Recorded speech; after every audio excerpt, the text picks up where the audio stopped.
महाराज के आने का समय हुआ है। चाहे कोई भी हो, बगल से आना पड़ेगा।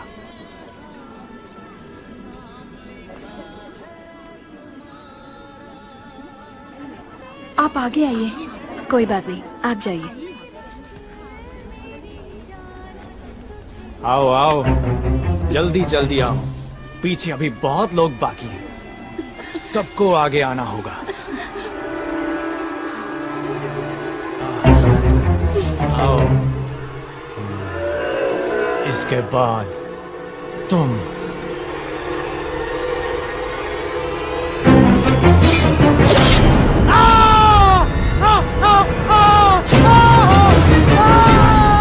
इसे बंदी बना लो, बंदी बना लो इसे।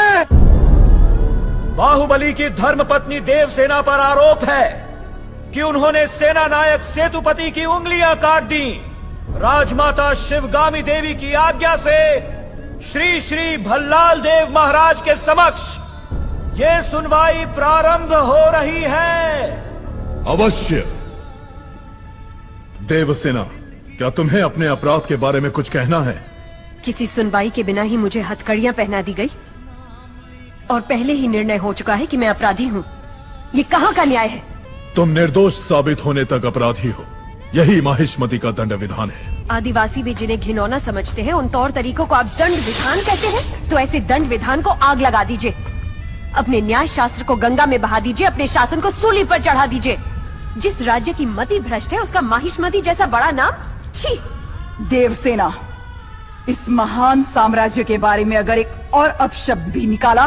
बड़ी बड़ी प्रतिमाओं और ऊंचे ऊंचे सिंहासनों से महान साम्राज्य नहीं बनता राजमाता, एक विशाल हृदय से बनता है।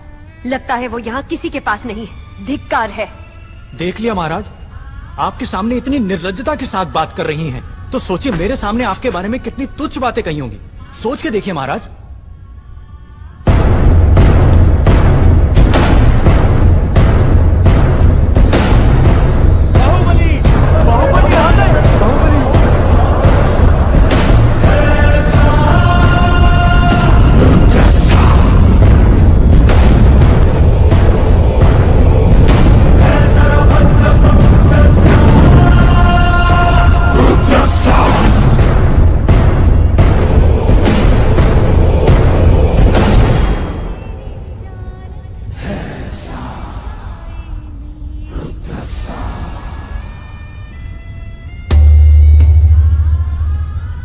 वास्तव में क्या हुआ था बताओ सेतुपति। शिवालय भक्तों से भरा हुआ था महाराज। देवसेना भी वहां दर्शन के लिए आई। तभी आपके आने का समय हो गया था, तो मैंने उनसे कहा कि वो मुख्य द्वार की जगह दूसरे द्वार से आए। बाहु, ये क्या व्यवहार है? तुम पीड़ित को धमका रहे हो। विनती करने से सच बाहर नहीं आएगा महाराज। अपनी हद पार कर रहे हो बाहुबली। एक गर्भवती को बेड़ियों के साथ खड़ा करके ये सभा पहले ही अपनी हद पार कर चुकी है माँ। चाहे गर्भवती हो या वृद्ध, तुम हो या मैं, न्याय विधान सबके लिए एक है। जानते भी हो क्या हुआ था? क्या हुआ था देवसेना? शिवालय में सभी महिलाओं को एक तरफ बुलाया। अंदर भेजने के बहाने वो सब पर हाथ डाल रहा था। मेरे साथ भी वो यही करने वाला था, तो उसकी उंगलियां काट दी। गलत किया देवसेना। औरत पर हाथ डालने वाले की उंगलियां नहीं काटते, काटते हैं उसका गला।